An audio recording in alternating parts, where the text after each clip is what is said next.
Greetings, loyal listeners and new recruits. I'm Drew Deach. I'm Travis Newton. And this is GenreVision. Every week, Travis and I review and recommend horror films, action movies, fantasy flicks, sci-fi cinema, and more. And this week, we're continuing Unconventional Vampires Month with Guillermo del Toro's debut film, Cronos. This episode is brought to you by our wonderful premium subscribers at patreon.com/GenreVision. If you go to patreon.com/GenreVision, you can become a premium subscriber for just $5 a month. You will get unlimited access to an incredible library of bonus content, additional episodes, sometimes secret little peeks behind the scenes, even some screenshots of Travis and I's private chat logs because we say stupid, funny stuff.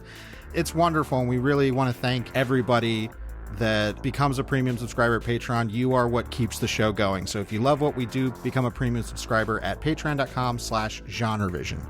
If you also love the show, we'd love if you left a review on the Apple Podcast Store, and we actually got a new review. This is from a user who has the wonderful username of F. Murray Kilbraham. So specific. I love it. They rated the show 5 stars. They said, check it out. Great movie podcast, fun and informative. Short, sweet, and to the point. I love it. Really, Apple Podcast reviews are the best form of marketing we have for the show right now. So if you do leave us a review on Apple Podcasts, we promise to feature it here on the show. So thank you so much, F. Murray Kilbraham. I'm never going to not laugh when I read that. And I think that's all we've got for call to action up front stuff. I think we can dive right into Cronos. I think so. I think it's about time we started talking about Guillermo del Toro's first feature-length film that he, wrote, directed, and he also owned the effects company that did all the effects. He used to be an effects company owner for a company called Necropia, who did a whole bunch of effects work for commercials and films in Mexico during the 90s. Please look up just type into Google Alka-Seltzer Guillermo del Toro. Or Guillermo del Toro werewolf commercial. Yes, it's wonderful. So yeah, he did a lot of this work, and eventually Cronos was financed by both Mexican and American producers. And Cronos is a fascinating movie to me because I feel like it might be the one movie in Del Toro's canon that gets discussed the least, which is kind of surprising because often debut films from directors that have gone on to become very successful and renowned often get a lot of scrutiny and a lot of analysis. And that is out there for Cronos, but I don't feel the kind of love for this movie that I do for, and I'm not saying this for me personally, but we'll get into that when we get to final summations. I don't feel that there's as much love out there for Cronos. And that also comes from Del Toro himself. He has spoken about the difficulties of the production and how he feels about the finished product. But all of that aside, I still think Cronos is a very distinct and telling Rosetta Stone for the kinds of things Del Toro is interested in doing with cinematic storytelling. Sure. I mean, this has all the hallmarks of a Guillermo del Toro film. All these sort of aesthetic fetishes he has, they're in this movie, although they're in their sort of, I don't know, I guess their most simplistic forms. Like, he has yet to kind of develop variations on these themes, and they're presented here in some of their most, unadorned fashion. I don't know, sometimes even less developed than what he was trying to do with Mimic.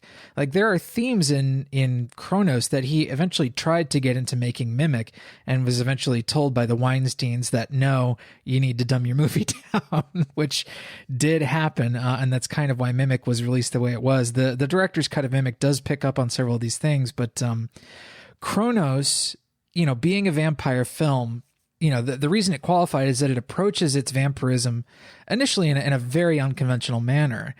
The story behind Cronos is that sometime in the 1500s, this alchemist named Fulcanelli makes this device that looks like a little golden bug called the Cronos device.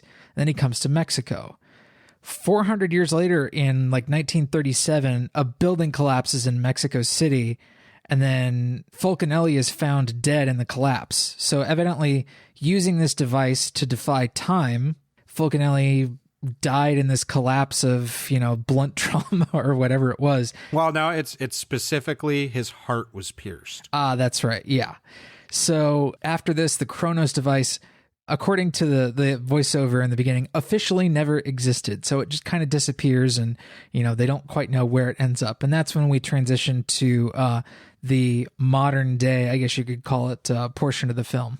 Yes, and the story centers around an antique shop owner, Jesus Gris, who eventually discovers the Cronos device, and it stings him and basically gives him this immortality. But the thing is, he has to continue using the device and eventually feeding on human blood to survive. And what fascinates me about this in the criteria for our Unconventional Vampires Month is that there's a lot of conventional vampire things in Cronos, but I like that the movie is very determined to strip away any allure of vampirism. It makes vampirism ugly and sad. Right. There is not a romanticism at all to the idea of being a vampire.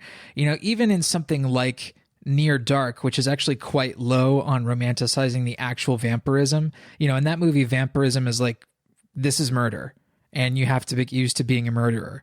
And when you get caught in the sunlight, you basically turn to gore and ash and awful soot.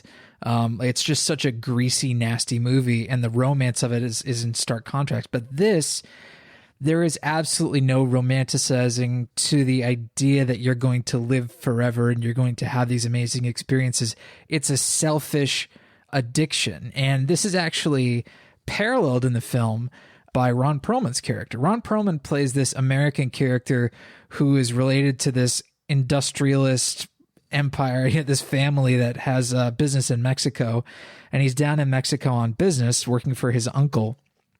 Ron Perlman's name is Angel de la Guardia, an American guy who speaks Spanish very poorly, and they incorporated that as part of his character. Originally, his character wasn't going to be some American expat. It was going to be a Mexican who spoke only Spanish in the film.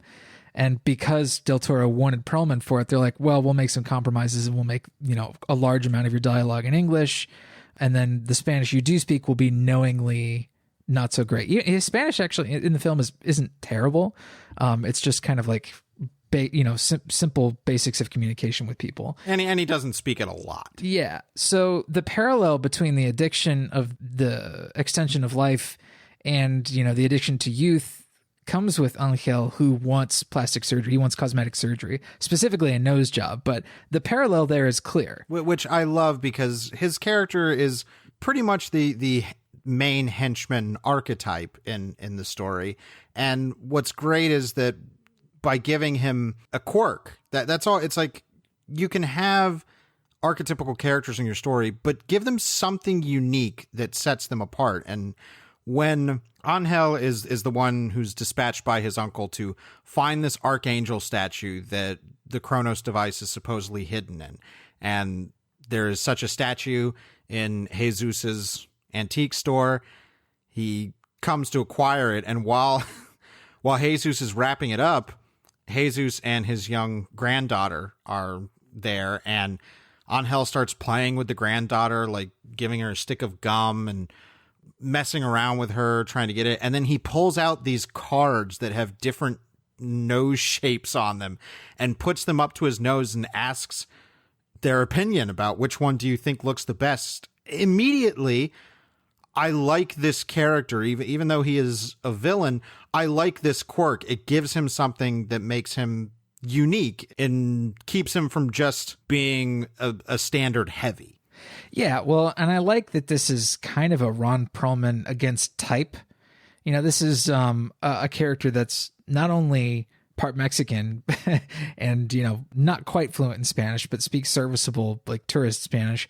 He's vain. Like it's odd to think of a Ron Perlman role as having, vanity as a core tenet of the character. Yeah, well, and I think it's very important and very deliberate in the script for that to be mirrored throughout the characters. The uncle, the patriarch of the De La Guardia Empire, he is this old broken man who has to use 2 canes to walk. And there's even a line that Ron Perlman says where all he does is shit and piss and he wants to live longer. It's a wonderful admission of the theme of immortality and trying to get more life. Really is in stark contrast to the natural degradation that we're all experiencing by existing. So we're all rotting away slowly. And that is, of course, brought to the forefront once Jesus has to become a vampire and he literally begins to change and at one point is considered dead and his flesh is rotting away and something else seems to be growing underneath him. Yeah, we'll get there. That's pretty late in the movie. It is, but this theming, I think, is what's so important to the movie. Yeah. Well, you've talked about the uncle wanting more life, but what Cronos says about wanting more life is it's not really these characters wanting to live more or express their vivaciousness and have experiences. They just want more time. You know, time is currency in this. And you'll see this with like really heavy-handed clock imagery in the movie. Oh, yeah. There's the story starts sometime around Christmas and goes into the new year. And there's a New Year party that Jesus and his wife attend. And so we have literally a guy walking around in a giant clock costume. Is, you know, it's not being subtle, but I kind of appreciate that. And Del Toro's definitely spoken about why genre storytelling interests him, because he has said that you're able to do things on a grander scale and be more blatant with your themes and the things you want to explore in genre storytelling, whereas in more conventional dramas, you have to pull back. And Cronos, for its faults, and we'll get into its faults, I think Cronos takes full advantage of its genre structure and genre tropes to tell exactly the story it wants to tell. Yeah, and I think we can actually make a comparison to something like Watchmen, which is on HBO right now, and has that same strong approach to use a symbol like a clock as kind of a cudgel. It's not at all shy about that symbolism. And often I feel like stories have to be rather direct with their symbolism in order for viewers who aren't really highly attuned to that sort of stuff to get it. And I think that's okay. I think it's all right for, you know, particularly with genre stories, to be a little bit direct when it comes to their use of imagery. Especially if you can make that directness enjoyable. Yeah. Well, I mean, Guillermo del Toro has always had some sort of visual fetish for gears and like clockwork, but it is no accident that the movie is about wanting more time. And inside the Cronos device is all these little gold gears. This is a great point to bring up, that, you know, because we're talking about a lot of theming. I'm going to get much more textural. I love a lot of the effect stuff in this movie, and by far the looks inside the Cronos device are phenomenal. Oh yeah, they're really cool. They're the boldest like visual ideas in the movie, and really gives the movie a sort of signature image. So inside the Cronos device, which is maybe about the size of a stone you would throw to like skip on a pond. I know that's a very specific thing. Well, it's just about as big as the palm of your hand. Exactly. So inside this thing, when they shoot inside, they actually built, I guess what you could call bigatures. They actually built huge oversized versions of the Cronos device to build oversized gears. Because inside the Cronos device isn't just a mechanical structure, there's a living insect in it. Some little monstrous ancient critter that has the ability to drink the blood of, you know, somebody who puts the Cronos device on their skin, and then somehow filter or purify their blood to extend their life. The only catch is, in order to really make that effect work, the person then has to start consuming human blood. the uncle character presents the idea that this creature, this insect, acts as a filter. It filters out all the bad blood, essentially, but you have to keep refilling it by consuming human blood. I like that there's a moment where the uncle has to directly state it has to be human. Like, you're not going to live forever off of pig or cow blood. Right. That it has to be human life, that specific sustenance. And we see this so often in vampire stories where a vampire, is reluctant about killing, so they try something else and it doesn't work. Even David Cronenberg's Rabid did that. I like that even though we have a book that contains very distinct rules about the Cronos device, there is never a need to explain a whole bunch of stuff to the point that it drags the movie down. We just know there's an insect in there. What that insect is and where it came from, never know, never need to. Yeah, he didn't travel to Loompa Land to get all the Oompa Loompas and, accidentally stumble across the Cronos bug. It doesn't matter. It's just this artifact that this guy came up with or something in the 1500s. It was alchemy, magic.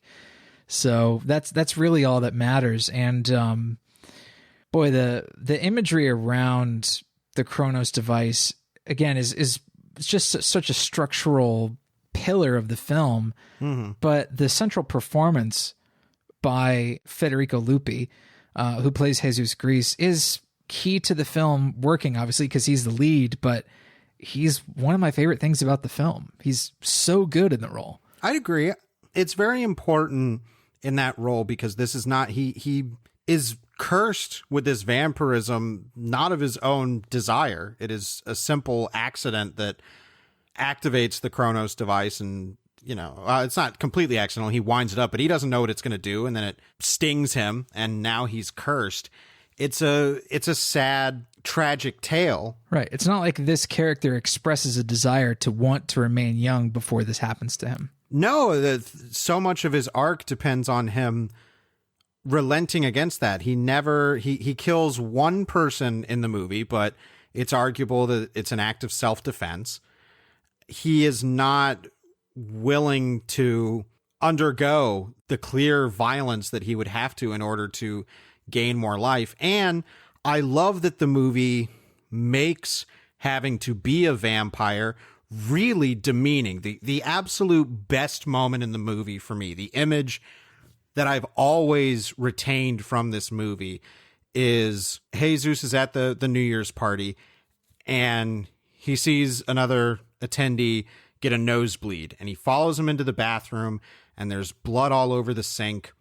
And when the guy leaves, he tries to scoop the blood off the sink edge to drink it.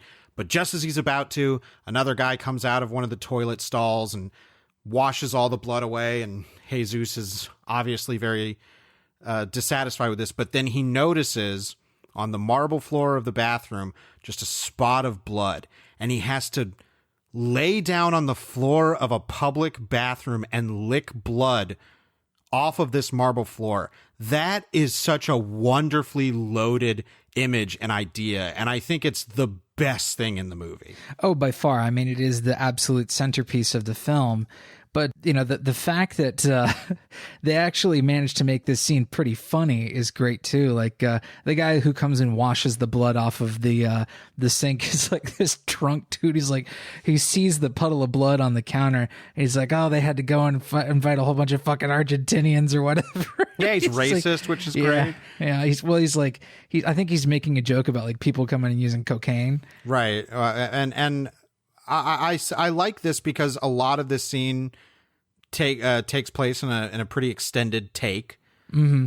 And Del Toro talks about how in the production design of the movie, they were very conscious not to have red appear anywhere in the movie unless it was symbolic of life, which meant usually blood. Right. Because Jesus's granddaughter runs around the majority of the movie with this very vibrant red jacket on. Mm-hmm. She is a symbol of youth and vigor. And at a very pivotal moment in the movie, Jesus is tempted to drink blood from her cut hand. Yeah, no, it's really gross what this manages to do to him. And the granddaughter character is functionally mute in the film. She doesn't have a single line of dialogue, does she? She says grandfather, I think, at the end. It's at one point. That's kind of her way. It's she's spoken kind of moment. I don't think she says a single word in the film other than that. But yeah, the fact that she maintains such a presence in the film despite having no dialogue and a pretty limited performance. I mean, I guess it's a good way to work around, having a child actor in your films, not having them say anything. Well, I mean, we might be able to transition into some of my criticisms of the movie, and this character is one of them. I don't think that the relationship between Jesus and his granddaughter, which is a big foundation of the movie's emotional core, I don't think it works. Either that is because she's played as mute, or I wish there was more interplay between them. I don't think there's enough of it in the movie to make some bigger moments really connect in the way they need to. I agree. I think the relationship between them is sort of beautifully minimalist, but that minimalist setup of only seeing them sort of interact in the moment and not really sort of letting us into, I don't know, what the real dynamic is, or what the basis of their dynamic is I think harmful, or at least detracts from what could have been stronger. Yeah, it's simplistic, but it's not substantive enough.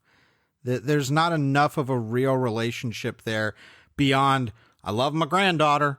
Like that's about the extent of it. And I think because after a certain point, the movie hinges on their relationship. For example, the big moment when he is tempted to drink her blood, of course, that is a disgusting and horrifying moment, but that's because of the design of that as an idea. It doesn't feel horrifying for the granddaughter character. Yeah, we're never really scared for her. And I'm not quite sure. I can't really articulate why that is.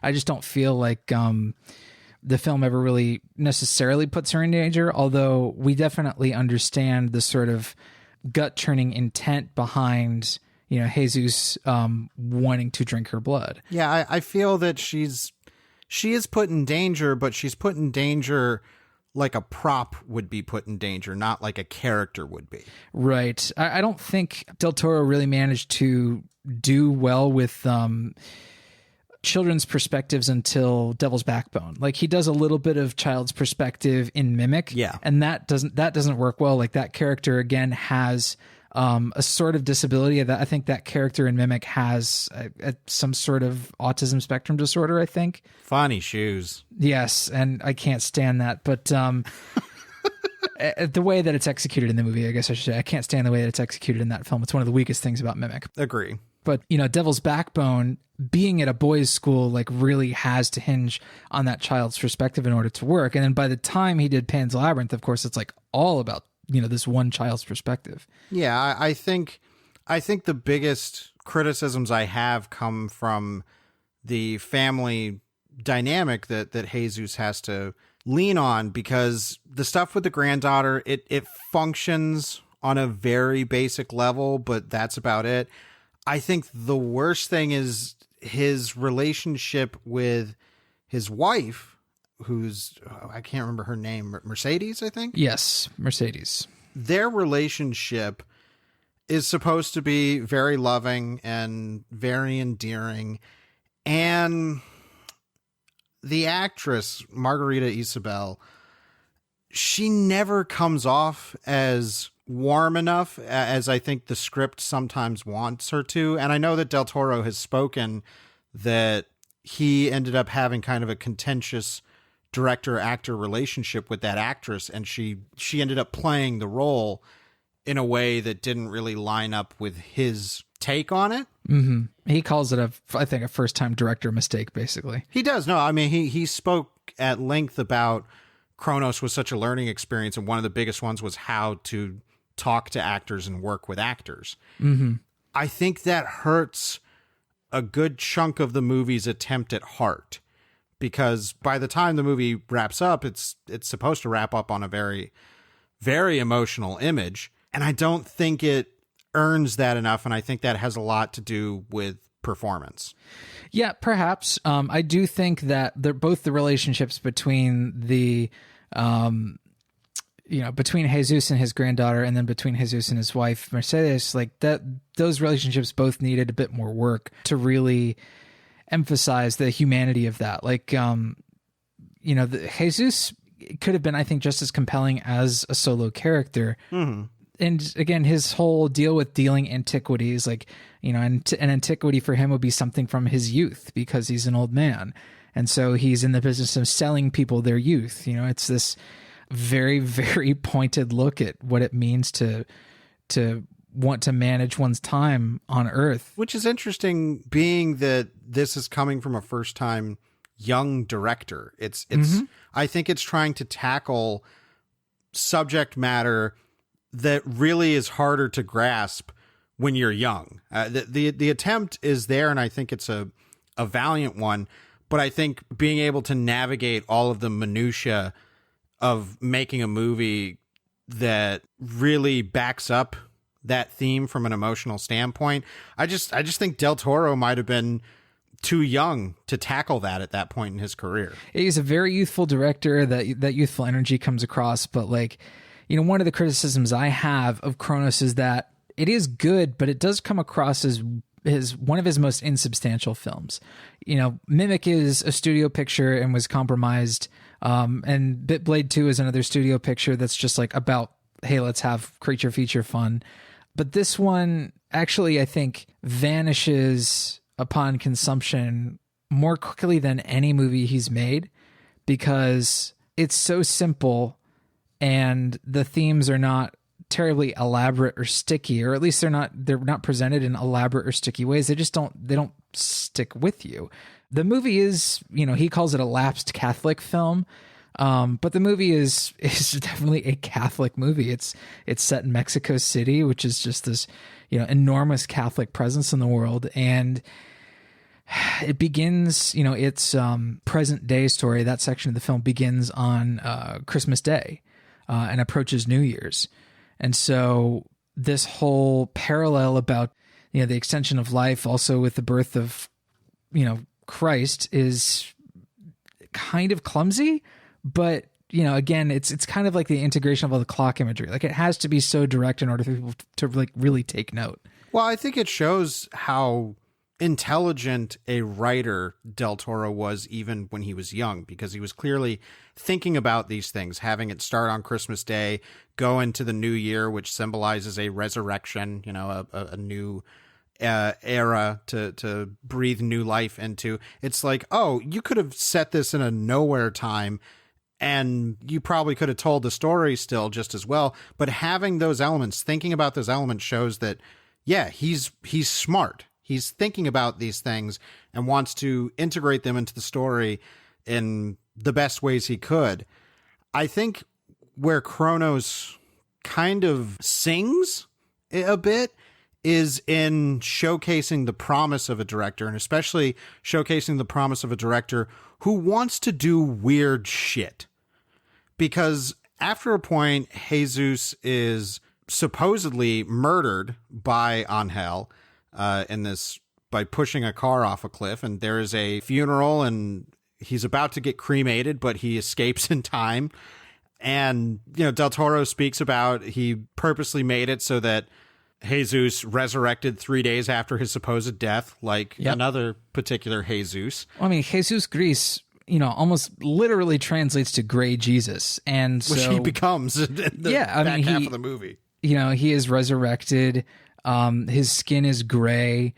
And this is part of the evolution of this particular vampire creature in Cronos. And this is another thing that kind of makes it unconventional, is that it takes this particular biological evolution in order to incorporate some things I guess we consider more classical about vampires in cinema. He gets this sort of gray pallor, but this doesn't stay forever. It's revealed that this gray, sort of almost zombie-like deteriorating skin is just something that his body is sloughing off in favor of something else, which is like kind of a really viscerally disgusting idea. Great. That's executed very grossly later on, but it's also an idea he revisited in Blade 2. I love it. I love when Jesus starts peeling pieces of himself off, and there's just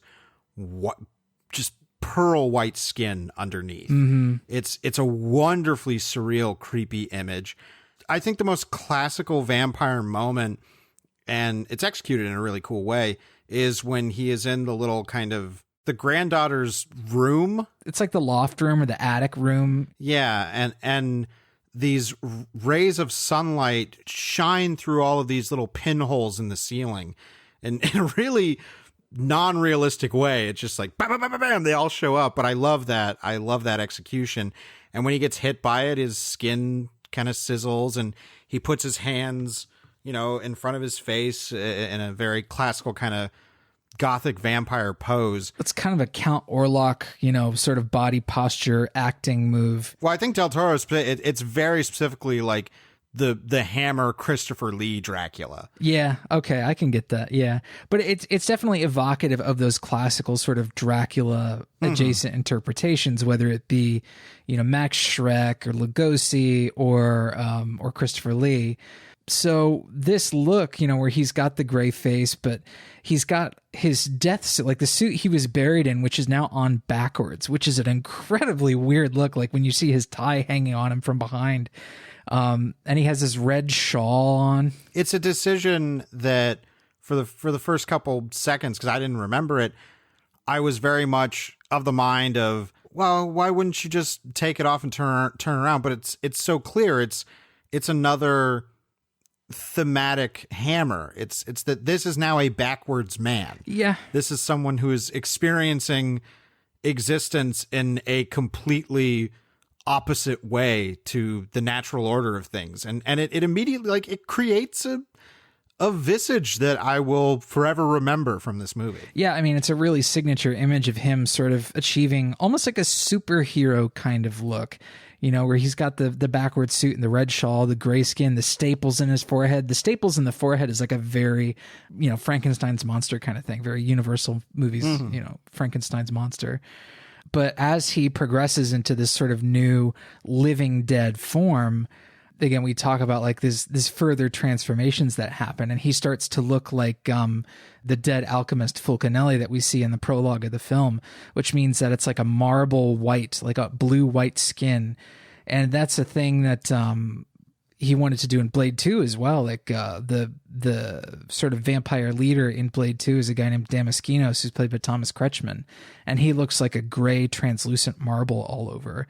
And his blood even is like so old and rotten that it's turned into green slime inside him. It's definitely Cronos, like I said, it's a Rosetta Stone for where Del Toro would continue to go and continues to go in what interests him and in terms of these stories that he wants to tell. Something else that is a big indicator of the talent that Del Toro would display throughout his career is the spaces in Cronos. The hermetically sealed room that the uncle lives in.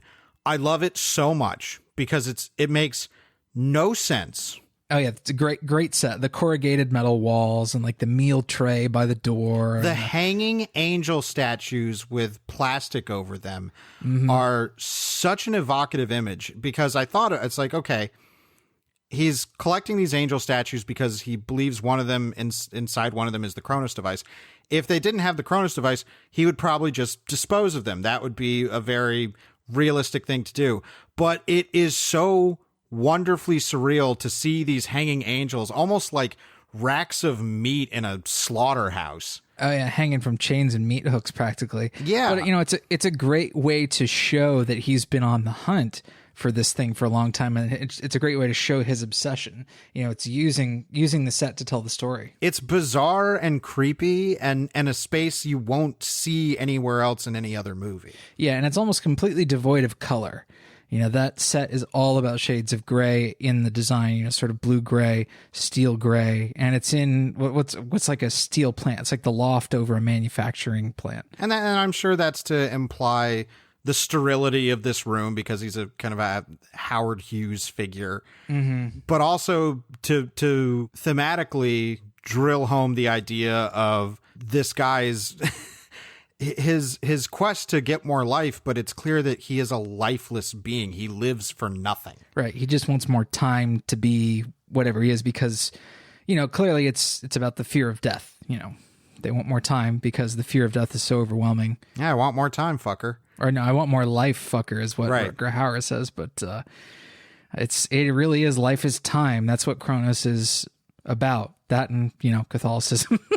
Well, yeah, there is definitely, and Del Toro speaks about this even when he was growing up, how the act of communion is a form of vampirism, that you have to drink Christ's blood to gain this, Well, and the idea is is Jesus a vampire? Is Jesus a zombie if he rose from the dead? These are the kind of thoughts a little kid like Guillermo del Toro would have. Which is beautiful. It's a beautiful train of thought to those ideas that completely sound, sacrilegious and foreign to, I'm sure, a lot of people, but he's making dramatic arguments and explorations in this movie towards those ideas. And I think they really work. And to mirror the Jesus story, of course, Jesus has to deny this life. He has to, sacrifice the Cronos device in the end and destroy it, which in destroying it means he will die. Mm-hmm. And I will definitely agree with you in that Federico Lupi, this is maybe my favorite performance moment of his, is when he has to destroy the device and he's saying, I am Jesus Grease. That's why I'm not this thing that I have to turn into to continue to live on. I'm me, and as me, I'm a man, and I have to die. Yeah. Well, it's a reaffirmation of his identity because, throughout, steadily throughout the process of the film, we feel that he's turning into something else that is not, the kindly old man that we knew. But I mean, that's even implied subtly as he's introduced in the movie with a mustache, and very early on, after having first used the Cronos device, he shaves it off. Mm-hmm. To look younger, to seem younger, to look like somebody else. And slowly he's only going to transform more and more in more ghoulish ways. But I love his performance in that moment. It nails the tragedy that Del Toro's clearly going for with the character. And that final showdown, that moment where he and Angel meet up on the rooftop of the La Guardia building in front of the big clock.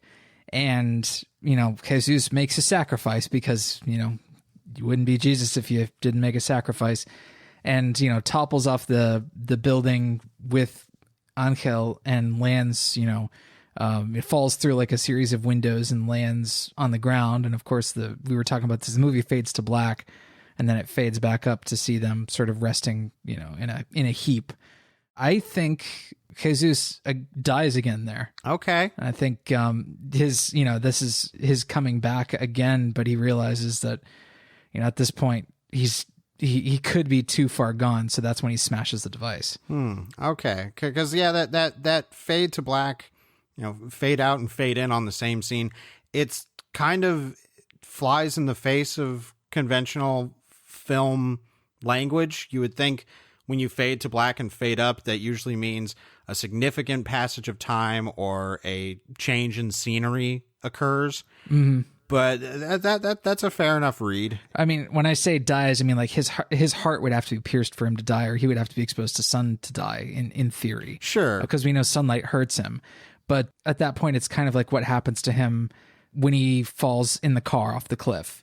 It's a kind of a similar thing. He sustains enough trauma that he kind of experiences another, death and resurrection. He's gone another rung down in the metamorphosis of whatever this horrific undead creature he's becoming. Well, yeah, and it's that point that he actually inserts his hand into the fucking Cronenberg hole on his belly, and he realizes he can actually start tearing most of his gray skin off to reveal the sort of marble white flesh underneath.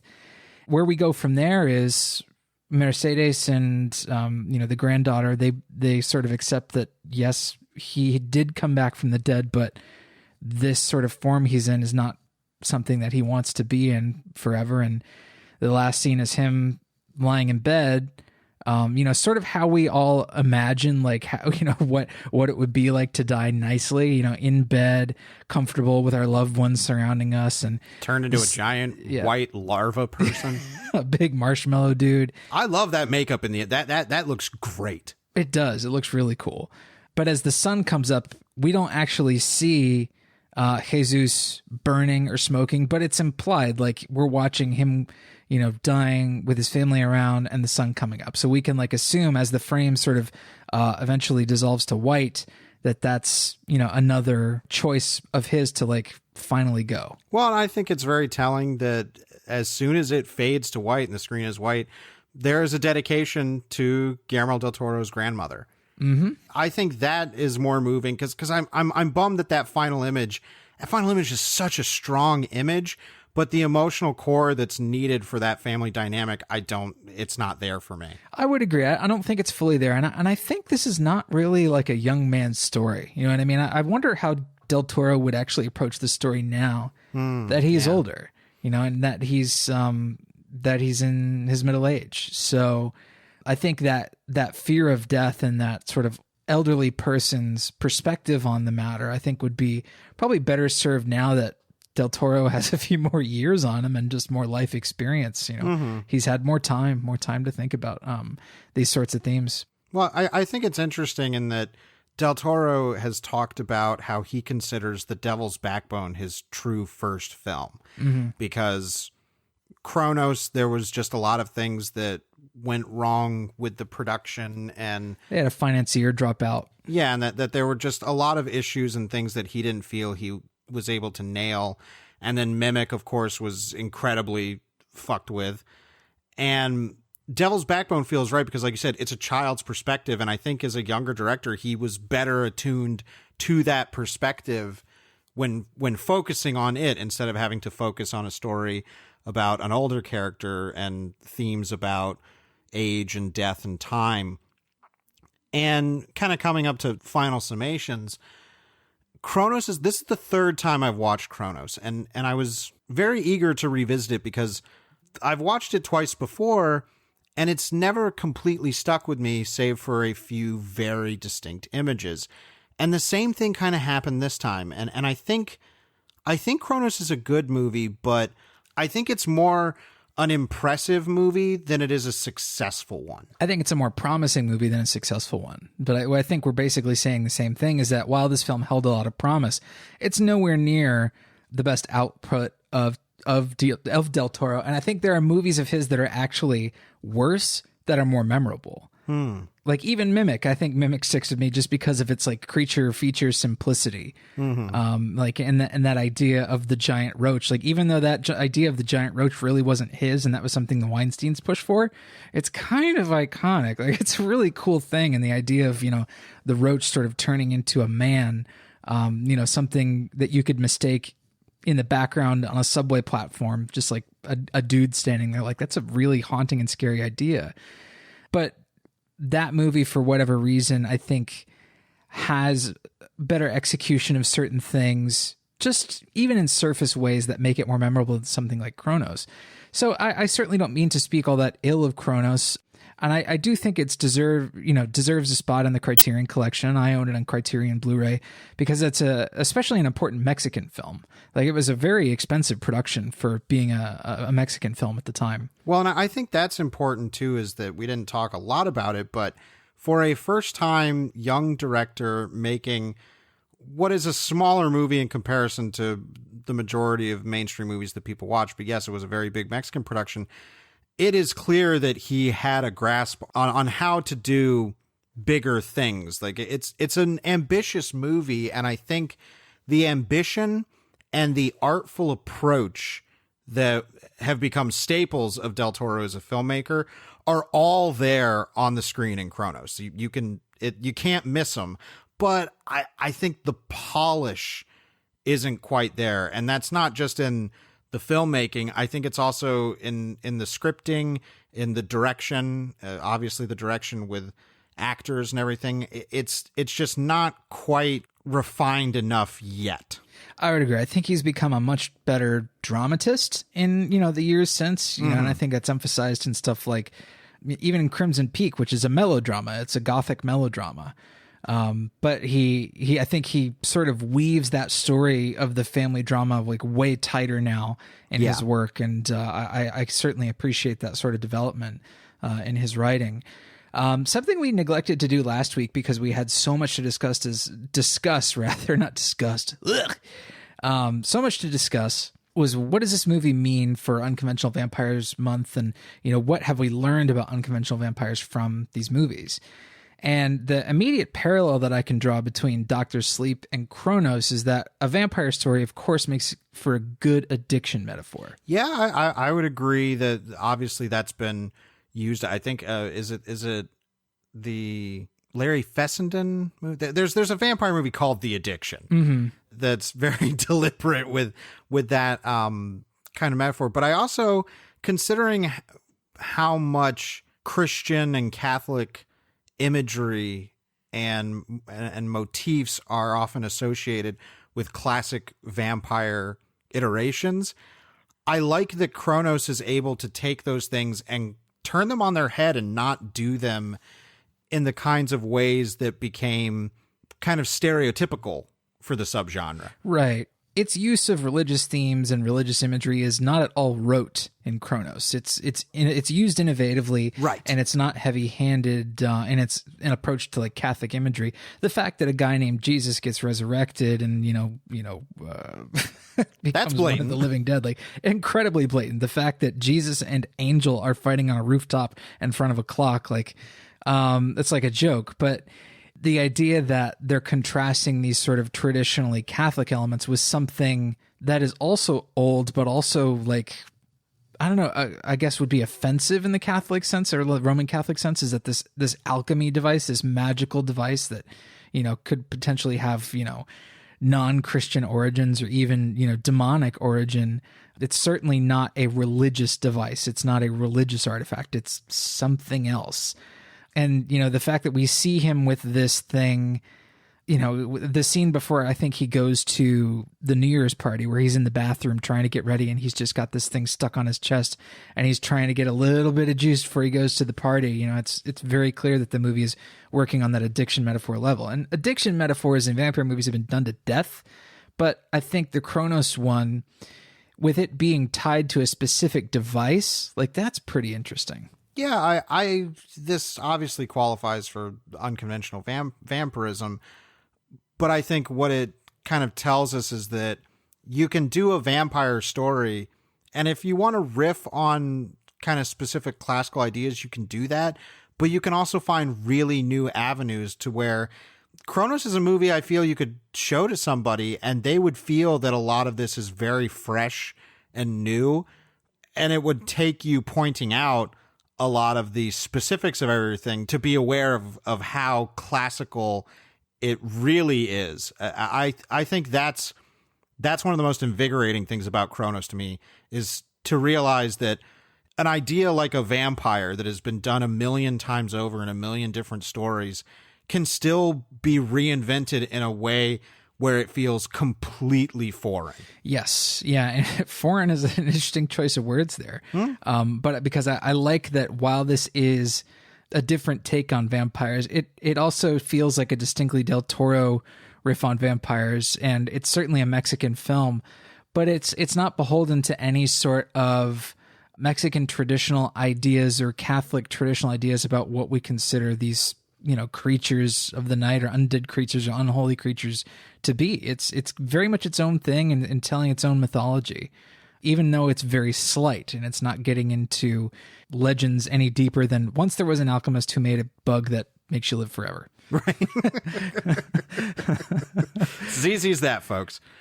Well, let's head over to the shelf where we pick some movies that might act as a good pairing or substitute for our main topic. And as always, we want to encourage you, loyal listeners, to go to GenreVision.com and comment on the post for this episode with your own shelf picks. Travis, what are you going to pull off the shelf for Cronos? Well, I'm pulling off another Catholic vampire movie, another one that I think draws particularly strong ties between Catholicism and vampirism, and that's Park Chan-wook's Thirst. So it's a Korean Catholic vampire film. A very good film. If you've never seen it before, I highly recommend it. I've not. It's a blind spot for me. I haven't seen anything from Park Chan-wook that I haven't liked. It's a story about temptation, and it being called Thirst. Obviously, you can kind of figure out why. It's more about sexual temptation than anything. And it has that particular sense of Korean genre whimsy. Like it's not afraid to be sort of whimsical in its storytelling, but it's also not afraid to be, clearly a story for adults and a story about lust. The main character is a priest who becomes a vampire through means I won't get into exactly, but it's not entirely traditional, I suppose. The style of the film is, great because it's Park Chan-wook. If you're expecting anything less from Park Chan-wook, then, don't watch Park Chan-wook. The guy is just an immaculate stylist. And of course, a very different style than something like we see in Cronos. But gosh, there are some sequences in this movie, particularly regarding murder and guilt, that I think are really astonishing. It's actually a scene that I've talked about several times in pieces that I've written. It's something that I would probably recommend to anybody and everybody who likes Korean horror films or likes unconventional vampire films or, anything that sounds close to that. Park Chan-wook's Thirst, big recommendation from me. What are you pulling off the shelf? Well, I have another movie that deals with death and resurrection and is recommended by Guillermo del Toro himself. This is Dead and Buried from 1981, directed by Gary Sherman.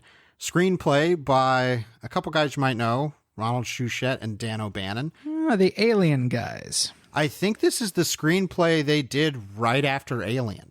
Yeah, 1981. Sounds about right. Dead and Buried. Guillermo del Toro specifically recommended it on a Trailers from Hell clip, which I highly recommend everybody look up because he tells a wonderful story about seeing this movie as a kid. Dead and Buried is a movie that I have a very specific relationship to because it was one of those movies that I saw in the middle of the night as a kid and had no idea what it was. Had no basis for it, didn't even know what it was called as a kid. It was just these images I stumbled upon in the middle of and really it entranced me. It's a movie about a small town called Potter's Bluff where the residents of Potter's Bluff seem to really like killing people. And we don't know why. It's all presented in very surreal, kind of dark comedy ways. And eventually, I won't ruin the surprise for anybody, but something wacky's going on in the town. And there's some wonderful performances, including one from Jack Albertson. It might have been one of his last movies. And Jack Albertson, most people will know as Grandpa Joe from Willy Wonka and the Chocolate Factory. Aha. It's a delightfully creepy and fun performance from him. I don't think this movie has gotten a Blu-ray release stateside. The DVD I've had of it is from Blue Underground from years ago. Maybe a decade now. I know somebody's done a high-def transfer of it, but I don't know who, and I don't know if it's available in the States or not. Yeah, it's a movie maybe someday I'll try and wheedle onto this show at some point, because it's one I feel like it's not going to be for a lot of people, because it's weird. It's got a weird tone about it. But I think it's kind of a really smart little genre story.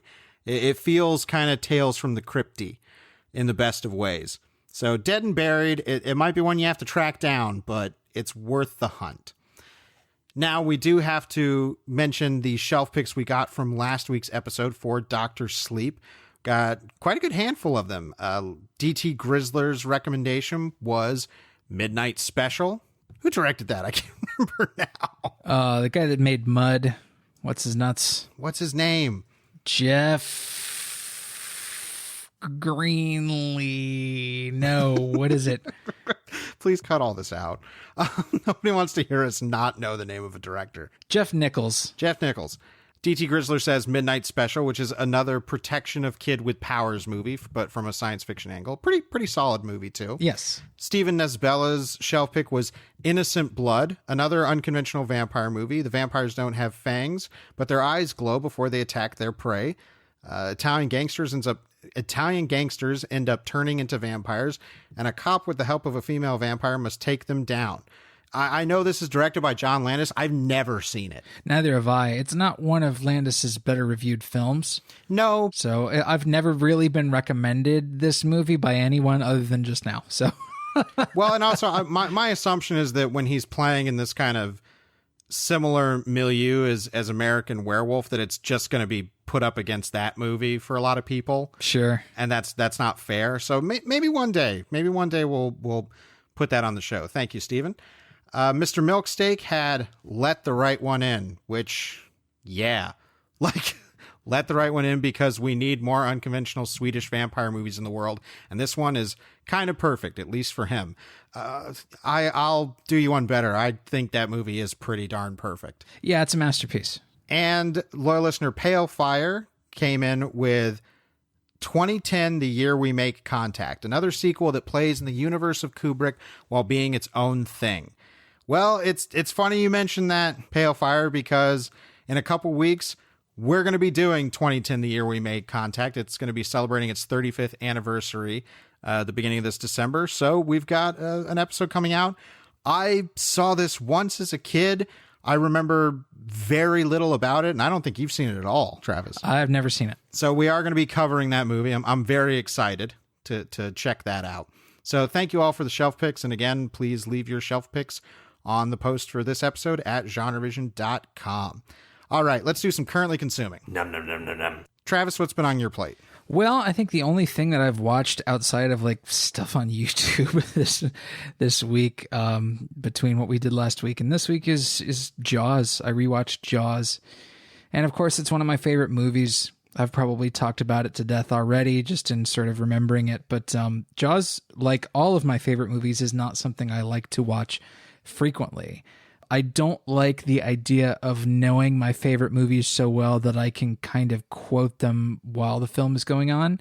I like to put them away and only revisit them on rare occasions so that I can kind of approach the film with a fresh set of eyes every time.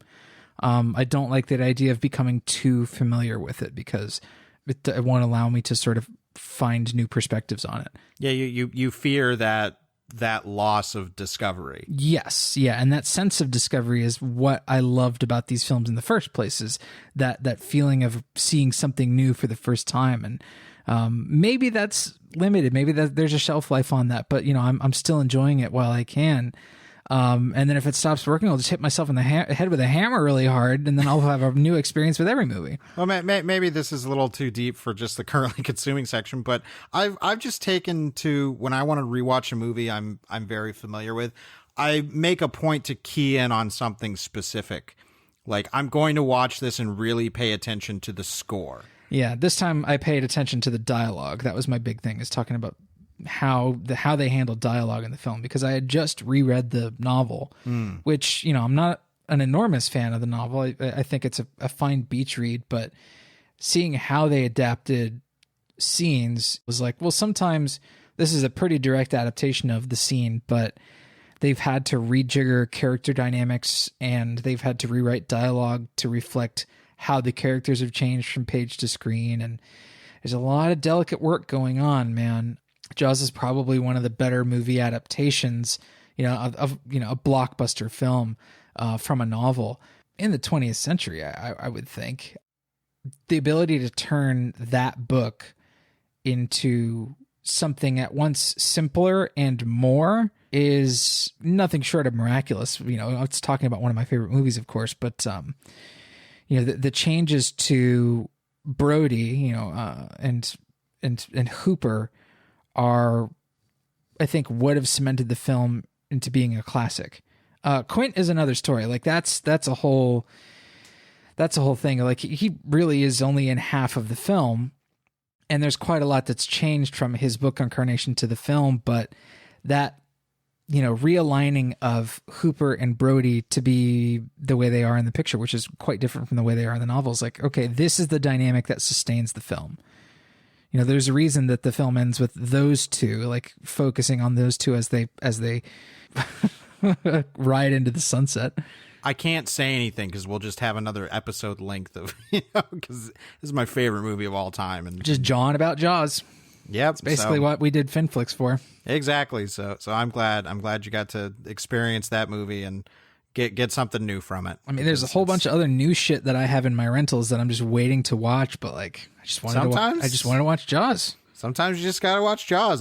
Trust me, you don't have to explain that feeling to me. Well, I mean, no, plus you and I are also gearing up to do some Finflix 2 work. It's true. So, it's true. Yeah.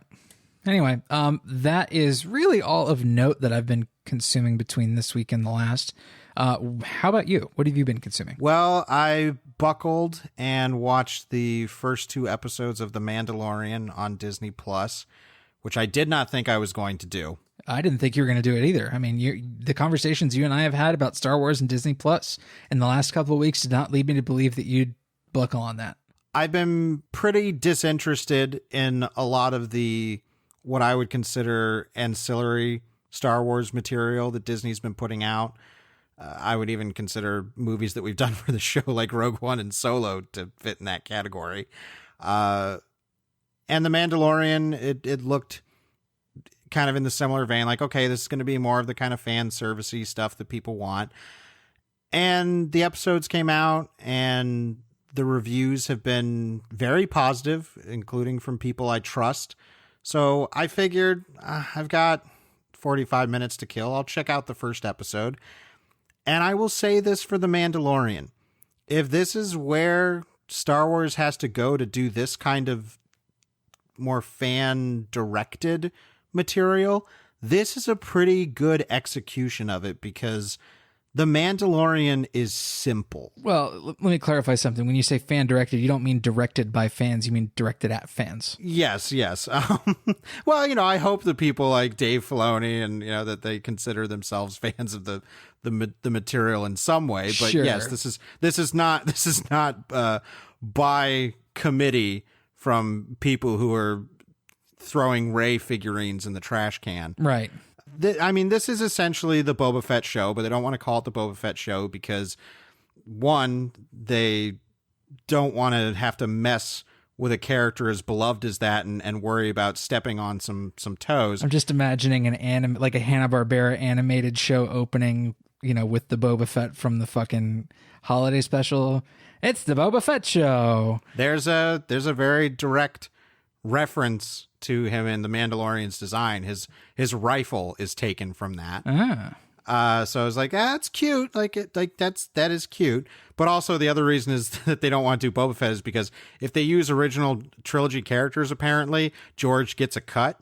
Oh yeah. Okay. Yeah. So I want some of that Boba Fett money. I tell you, I want to do a bit of a different riff on the scene, and this time before Han shoots him, he's going to say McClunky. We can't. I mean, you want to deviate? We could just make. You want to go down a McClunky hole? I have watched that McClunky clip. I can't even. Oh my gosh, I have watched that McClunky clip like 30 times this week. It is one of the greatest things in all of Star Wars to me now. It brings me such joy. It is very funny. It's so the delivery, just but anyways, the Mandalorian I really appreciate because it is directly the Mandalorian with no name. Like it is riffing so much on Leone, and after a certain point, I won't get into spoilers, but Lone Wolf and Cub. Mm-hmm. It is very aware that it takes place in a very small corner of this universe, and it's comfortable there. It doesn't feel like it needs to be this big, important game changer of a story. It can just be a really tight, fun frontier Western. And I'm glad it centers on a character who is entirely new. I mean, his look is clearly Boba Fett.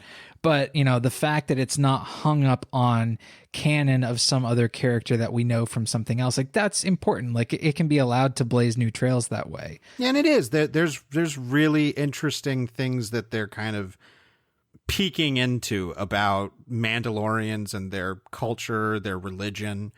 It's fascinating. Like for somebody who could not care less about that kind of stuff, the way it's been executed in these Star Wars story movies that just feel like extended wiki articles. Right. This actually feels confident and assured and actually feels like it's doing something new. Well, I mean, you and I had this discussion when they were talking about making a Boba Fett movie a couple years back. It was like Jim Mangold was attached to a Boba Fett movie. And, I think we were talking about at one point, Josh Trank directing a Star Wars movie, and it was theorized that his would be a Boba Fett movie. Really, I don't think anybody knew what he was going to be doing before he got shit canned. But the idea that Boba Fett really, to most viewers, is such a nobody, other than just a bounty hunter that stands around and looks cool and menacing, it's like, where can you go and what can you do with a Boba Fett story? And really the possibilities were kind of limitless because the character is such a blank slate. And yeah, we know he got a backstory in Attack of the Clones, but who cares? Is that anything really anybody wants to follow up on? I mean, I like Tamora Morrison as much as the next guy, but I'm really not interested in following up on anything that was sort of established in that prior canon. So I'm glad they've kind of hit the reset button. They said, okay, look, we know the armor's cool and everybody likes the armor. Everybody likes the helmet. So what can we do from that can be fresh and interesting? I like that approach. And I'm interested to hear your thoughts on the show, and I don't think I'm going to be watching it anytime soon. I don't know with these Disney Plus shows what the game plan is for going past a season, because these things have to be just disgustingly expensive. Well, season 2 is already in production. Oh, okay. So they are at least doing a season 2, but it's 8 episodes. I like that the episode order is short. Mm-hmm.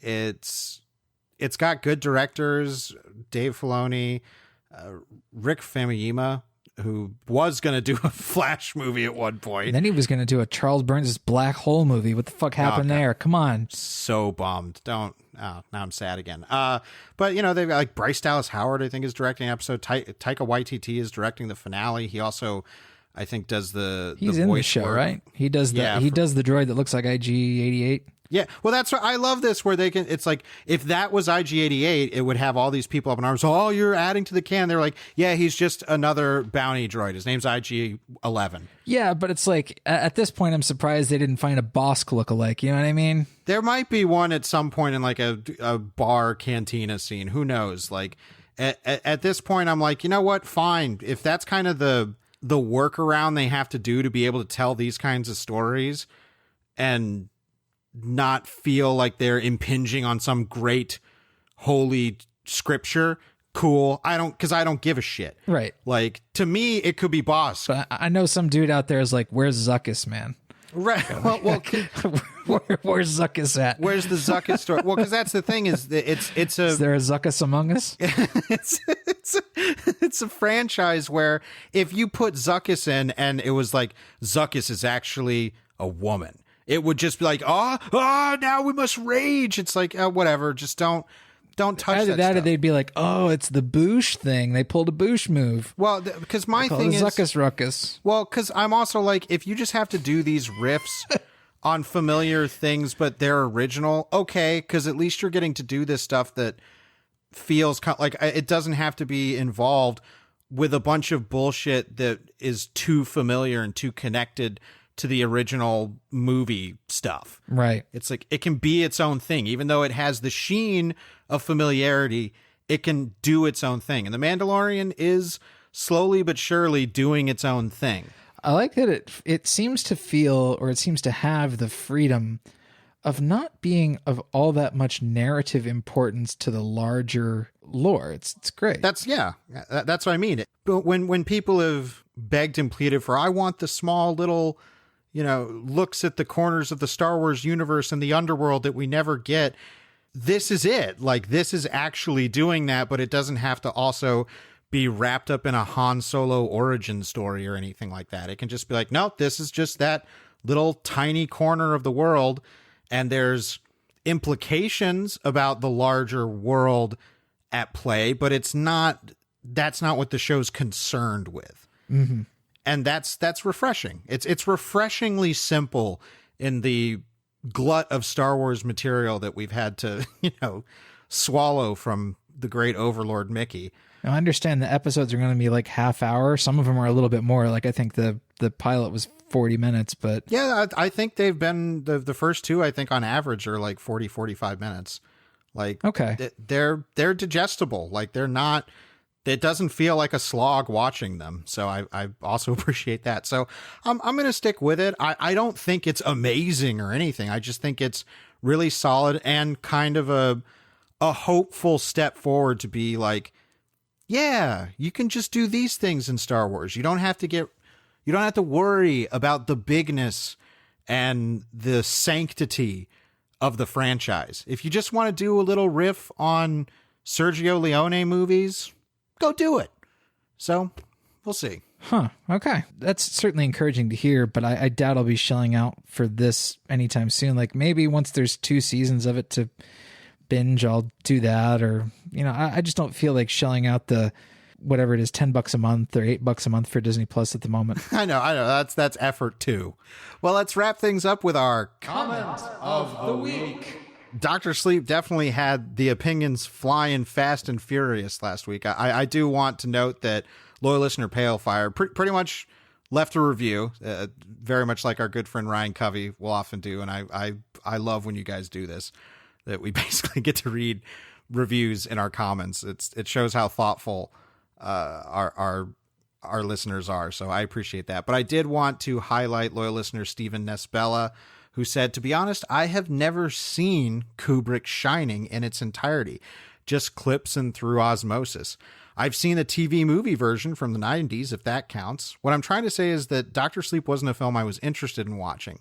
After hearing your review and description of the villains and how they are portrayed, the movie has piqued my interest. Well, first of all, thank you very much. That's a very complimentary that our discussion was able to do that for you. But it got Travis and I talking about Dr. Sleep from an angle we hadn't really considered. Is it a movie that you can see and function without having seen or having a good enough knowledge of Kubrick's The Shining? And I think that's a really valid and maybe complicated question.